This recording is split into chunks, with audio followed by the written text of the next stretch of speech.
도시들이 서로를 죽이던 시대, 물 하나로 전쟁이 이어지던 세상, 그 위에 한 사람이 올라섰다. 자, 오늘부터는 이야기가 달라집니다.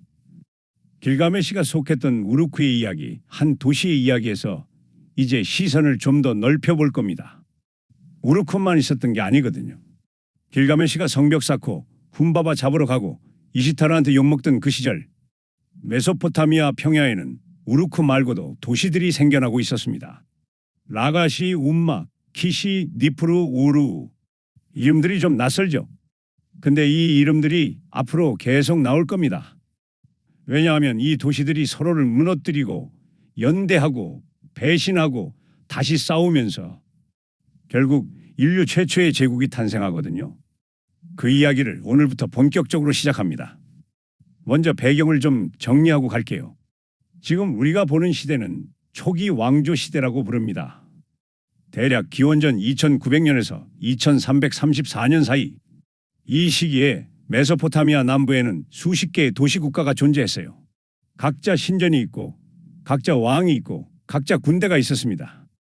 도시국가라는 말이 좀 생소할 수 있는데 쉽게 말하면 조선시대처럼 하나의 큰 나라가 있는 게 아니라 서울, 부산, 대구, 광주가 각각 독립된 나라인 상황이라고 생각하면 됩니다. 서울왕, 부산왕, 대구왕이 따로 있는 거예요.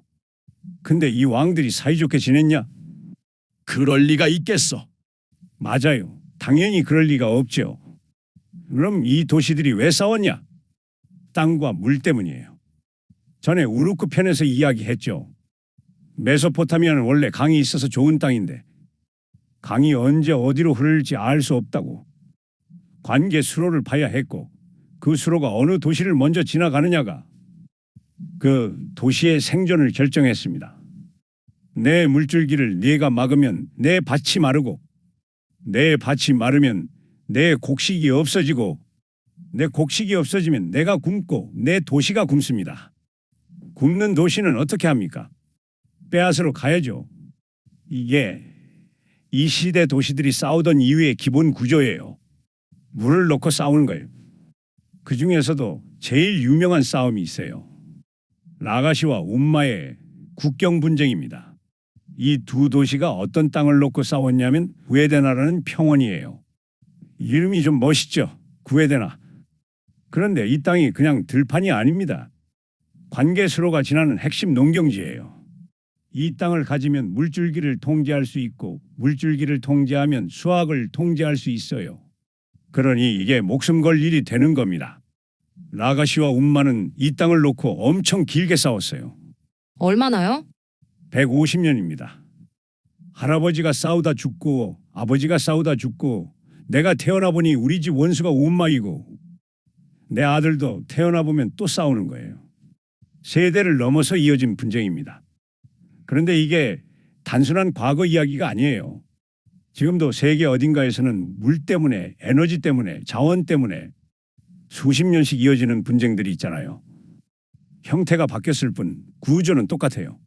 이 싸움의 흔적으로 중요한 유물이 하나 나오는데 그게 바로 독수리 비석이라는 겁니다. 라가시의 왕 에안나툼이 움마를 이기고 나서 세운 돌 기념물인데 현존하는 가장 오래된 전쟁 기념비입니다.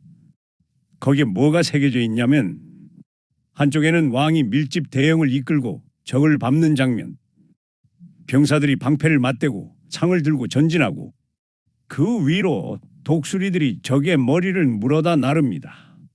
다른 쪽에는 신 닌기르수가 거대한 그물로 적을 잡는 장면, 같은 전투를 두 개의 관점으로 새긴 겁니다. 내가 이겼다와 동시에 신이 내 손을 통해 이겼다. 왕의 승리이면서 동시에 신의 승리. 이 둘을 하나로 묶어버리는 거예요.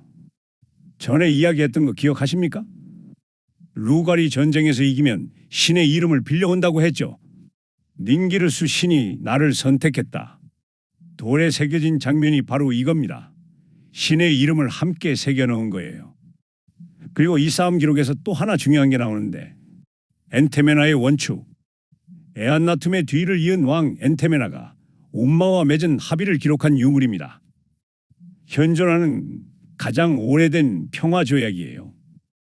생각해보면 이게 굉장히 의미 있습니다. 가장 오래된 전쟁 기념비와 가장 오래된 평화 조약이 같은 두 도시 사이에서 나왔어요.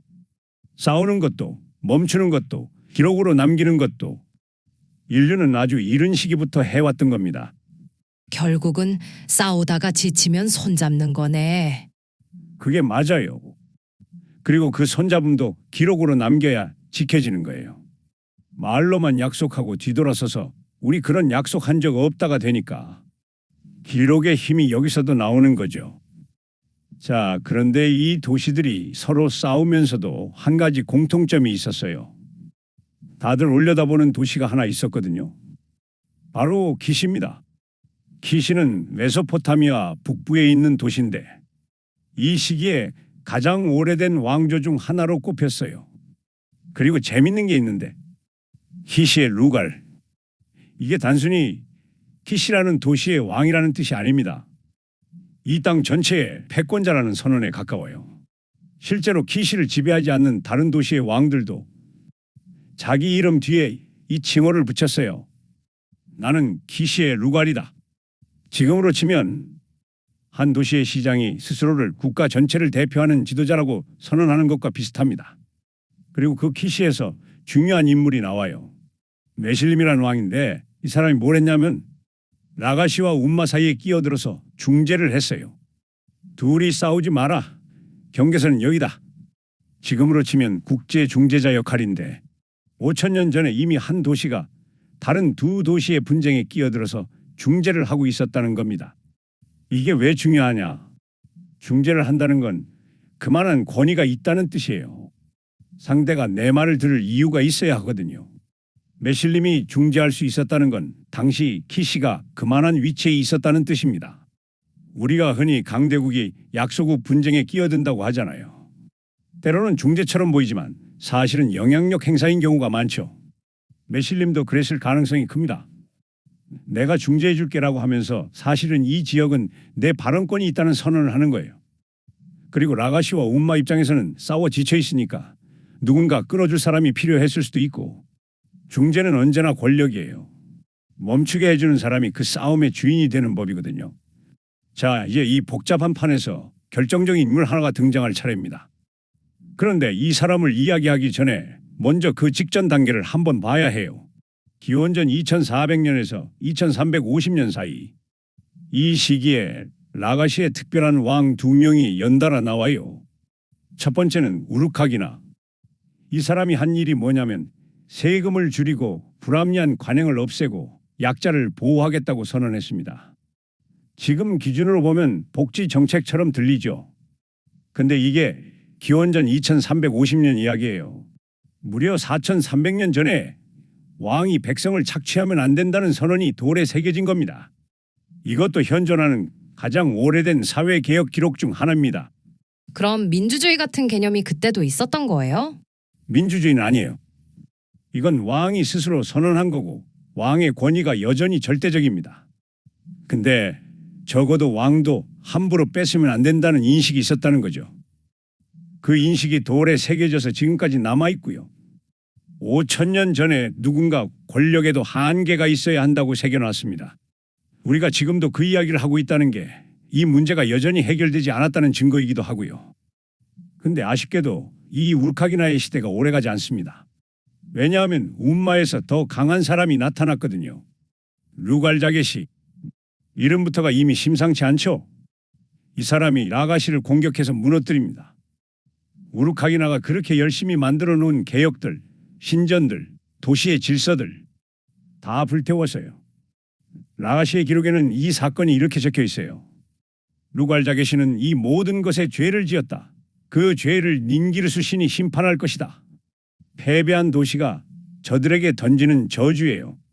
근데 현실에서는 신의 심판은 없었습니다. 루갈자게시는 오히려 더 강해졌으니까요. 루갈자게시가 라가시를 무너뜨리고 나서 뭘 했냐면 칭호를 만들었습니다. 루갈칼라마, 수메르어로 온 땅의 왕이라는 뜻이에요. 수메르 전체에 대한 주권을 선언한 최초의 통치자입니다. 나는 이제 한 도시의 왕이 아니다. 이 땅 전체의 왕이다. 이 선언이 얼마나 중요하냐면 이전까지는 이런 발상 자체가 없었어요. 도시 국가들은 각자의 신전이 있고 각자의 왕이 있고 기껏해야 희시의 루갈 같은 상징적 패권을 두고 다투는 정도였습니다. 근데 루갈 자게시는 한 발 더 나갔어요. 모든 걸 내 아래에 놓겠다. 이게 제국의 발상이에요. 학자들은 이 시기를 원제국, 브로더 임페리얼 시기라고 부릅니다. 완성된 제국은 아니지만 제국의 씨앗이 여기서 처음 싹 튼 거예요. 그런데 루갈 자게시도 오래 못 갑니다. 25년 정도 권력을 유지했는데 그를 무너뜨린 사람이 드디어 등장합니다. 바로 사르곤이에요. 오늘 이야기의 진짜 주인공입니다. 사르곤, 이 사람 출신이 참 드라마틱해요. 그가 스스로 남긴 기록이 있는데 이렇게 시작합니다. 나의 어머니는 나를 낳아 비밀로 했다. 그녀는 나를 갈대 바구니에 담아 강에 띄워보냈다. 이거 어디서 많이 들어본 것 같은데. 성경의 모세 이야기잖아. 맞아요. 근데 사르곤이 먼저예요. 모세보다 700년 앞선 이야기입니다. 버려진 아이가 나중에 위대한 지도자가 된다는 서사. 이게 사르곤에서 시작한 거예요. 물론 이게 진짜 사실인지 아니면 나중에 만들어낸 이야기인지는 모릅니다. 정치인 자기소개서를 100% 믿으면 안 된다는 거 우리 다 알잖아요. 출신을 신비롭게 만드는 건 예나 지금이나 비슷하네. 그렇죠. 영웅 탄생 신화는 어느 시대나 필수 스펙이에요. 자, 사르곤이 어디서 왔냐? 그는 키시라는 도시에서 왕의 컵 담당관이었다는 이야기가 있어요. 쉽게 말하면 왕실 관료 중 하나였던 거죠. 그런데 이 사람이 어떻게 왕이 됐냐? 이게 정확히 기록이 남아있지 않습니다. 그냥 어느 순간 아카드라는 도시를 세우고 군대를 모으고 루갈자게시를 치러 나갔어요. 그리고 이겼습니다. 루갈자게시는 포로로 끌려와서 니프루의 신전 앞에 무릎 꿇었습니다. 기원전 2334년. 이 순간이 역사가 바뀌는 순간이에요. 사르곤이 루갈자게시를 이기고 나서 한 행동이 지금까지 얘기한 왕들이랑 다릅니다. 기존의 왕들은 이기면 어떻게 했냐? 그 도시의 신전 앞에 자기 승리를 새기고 세금을 거두고 다음 전쟁을 준비했어요. 근데 사르곤은 달랐습니다. 세 가지를 했어요. 첫째, 기존 수메르 도시들에 자기 사람을 총독으로 심었어요. 너희 도시는 네가 운영해도 된다. 근데 꼭대기는 내 사람이다. 이건 M&A 인수합병이에요. 회사를 통째로 부수는 게 아니라 CEO만 교체하고 기존 직원은 그대로 두는 방식. 사르곤은 이미 돌아가고 있는 행정 시스템을 파괴하지 않았어요. 대신 그 시스템의 꼭대기를 자기 사람으로 채웠습니다. 이게 천재성이에요. 무에서 만든 게 아니라 이미 있는 걸 인수한 겁니다. 둘째, 새로운 수도를 세웠습니다. 아카드 또는 아가데, 기존 수메르 도시들 우르쿠, 라가시, 니프루, 여기서 통치하지 않고 새 도시를 세운 거예요. 왜냐하면 기존 도시들에는 이미 뿌리 깊은 신전이 있고 오래된 귀족이 있고 기득권이 있어요. 그 안에서 왕 노릇을 하면 계속 그들의 영향 아래에 있을 수밖에 없습니다. 그래서 새 땅에 새 도시를 세운 거예요. 여기서부터 새로 시작한다. 이게 수도 이전이에요. 조선 태조가 한양으로 수도를 옮긴 것처럼 기득권에서 벗어나기 위해 새 중심을 만드는 것. 사르곤도 똑같은 이유로 아카드를 세웠을 가능성이 큽니다. 셋째, 딸을 전략적으로 배치했습니다.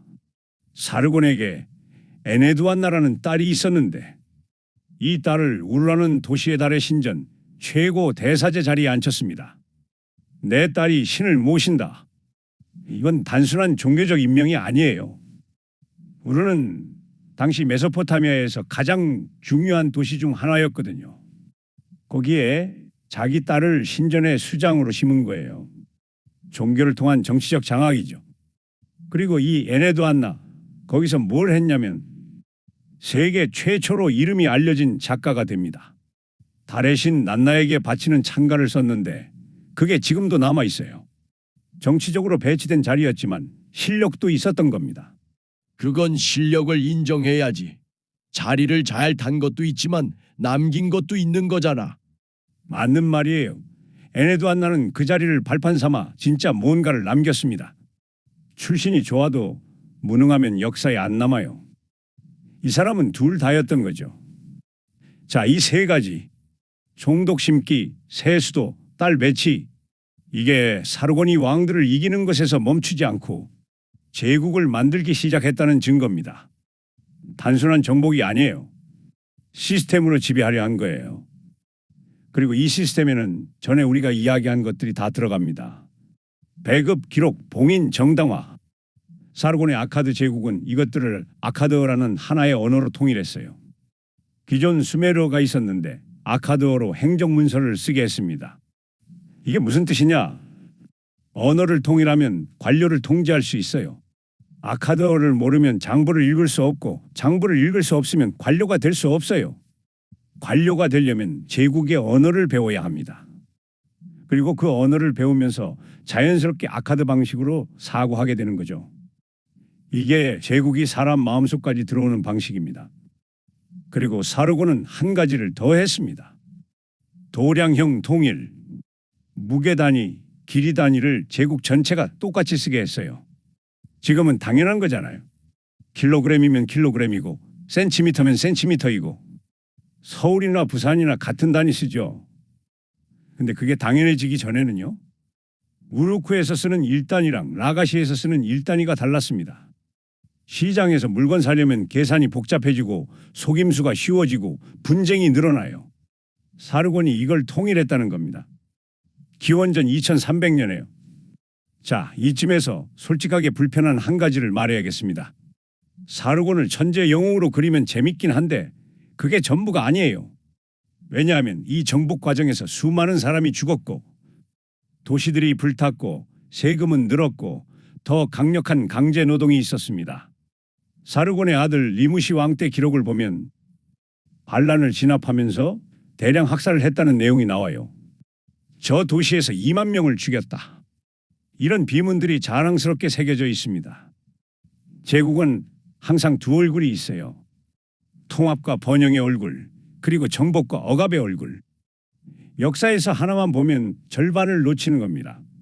자, 그럼 이야기를 다시 사르곤의 세계로 돌려볼게요. 사르곤이 만든 아카드 제국은 얼마나 컸냐? 직접 통치한 구역만 따져도 지금의 이라크 대부분이에요. 영향력이 미친 지역은 시리아에서 이란까지. 사르곤 자신이 남긴 비문에는 이런 말이 있어요. 멜루하의 배, 마간의 배, 딸문의 배가 내 항구에 정박했다. 멜루하는 인도, 마간은 오만, 딸문은 바레인이에요. 기원전 2300년에 이미 인도, 아라비아, 메소포타미아 무역 루트가 있었던 거예요. 실크로드보다 훨씬 전이에요. 그 배들이 뭘 실어왔냐면 아프가니스탄의 청금석, 오만의 구리, 레바논의 삼나무. 원자재가 아카드로 들어오고 가공된 제품이 나가고 지금의 공급망이랑 구조가 같아요. 그리고 사르곤이 세운 제국도 그가 죽고 나서 계속 이어집니다. 아들 리무시, 다음 아들 마네시투스, 그리고 손자 나람신. 이 나람신이 아카드 제국을 절정으로 끌어올립니다. 나람신이 스스로를 신이라고 선언했어요. 자기 이름 앞에 딩기르라는 기호를 붙였거든요. 딩기르는 신을 뜻하는 기호입니다. 그리고 칭호를 새로 만들었어요. 사방의 왕, 동서남북 전 방향의 왕, 지구 전체의 왕이라는 선언입니다. 진짜 신이라고 믿었어요, 사람들이? 반반이었겠죠. 그런데 중요한 건 믿고 안 믿고가 아닙니다. 왜 이 선언이 필요했냐는 거예요. 나람신은 제위 중에 대반란을 겪었어요. 제국 전역에서 동시다발로 들고 일어난 겁니다. 우리가 왜 아카드인 말을 들어야 하냐? 이 반란들을 간신히 진압하고 나서 나람신이 내린 결론이 뭐냐면 군대로만은 안 된다. 머릿속까지 바꿔야 한다. 왕이 신이면 왕에게 반항하는 건 신에게 반항하는 것이고 그건 그냥 종교적 반역이 됩니다. 권력이 종교를 이용한 공식적 사례 중 하나예요. 이 패턴도 인류 역사에서 계속 반복되는 것이기는 합니다. 나람신의 승전비가 지금 파리 루브르 박물관에 있어요. 거기 새겨진 그림을 보면 나람신이 뾰족한 산을 올라가고 있어요. 머리에는 10만 쓰는 뿔 달린 투구. 발 아래엔 적군이 창에 찔려 죽어가고 있고 위에는 별들이 빛나고 있습니다. 이 그림이 말하는 바가 뭐냐면 이 사람은 인간이 아니다. 신이 보낸 존재다. 전쟁에서 이긴 것을 기록한 게 아니라 이데올로기를 새긴 거예요. 그거 국가 선전물 아니에요? 맞습니다. 그리고 그게 4,300년 전에 이미 있었다는 게 포인트죠. 그런데요, 이데올로기는 위기를 일시적으로 막을 수 있지만 구조적 문제를 해결해 주지는 않습니다. 나람신이 스스로를 신이라고 선언한 뒤로 아카드 제국이 얼마나 더 갔냐면 나람신 사후 약 60년 뒤에 아카드 제국은 붕괴합니다. 신격화가 제국을 구한 게 아니라 기껏해야 60년짜리 연장전을 준 거예요. 요즘도 마찬가지잖아요. 위기 때 그럴듯한 구호를 외치면 잠깐 버티기는 하는데 근본 문제를 안 고치면 결국 터지죠. 5,000년 전이나 지금이나 그 패턴은 같습니다. 자, 여기서 한 가지를 짚고 넘어가야 해요. 사르곤이 만든 제국, 그게 그냥 군사력으로 만들어진 거냐? 아닙니다. 이 문제는 학자들이 오랫동안 토론해온 주제인데 지금 가장 많은 지지를 받는 해석은 이거예요. 사르곤은 무에서 만든 게 아니라 이미 있던 시스템을 군사력으로 인수했다. 우르크 시대부터 1200년 동안 쌓여온 것들, 문자, 도량형, 관료제, 재분배 시스템, 신전경제, 이 인프라가 이미 메소포타미아 전역에 깔려 있었습니다. 사르곤은 이걸 발명한 게 아니지만 그걸 잘 이용해 그 위에 올라탄 겁니다. 꼭대기만 바꿔치기 한 거죠. 단순해 보이죠? 근데 이게 진짜 어려운 일입니다. 꼭대기를 바꿨는데도 시스템이 멈추지 않게 만들어야 하거든요. 사람들은 계속 일해야 하고 세금은 계속 거쳐야 하고 물은 계속 흘러야 합니다. 사르곤은 그걸 해낸 겁니다. 이게 인류 최초의 제국 아카드의 이야기입니다. 근데 이 이야기는 여기서 끝이 아니에요. 최강의 제국이라도 무너지거든요.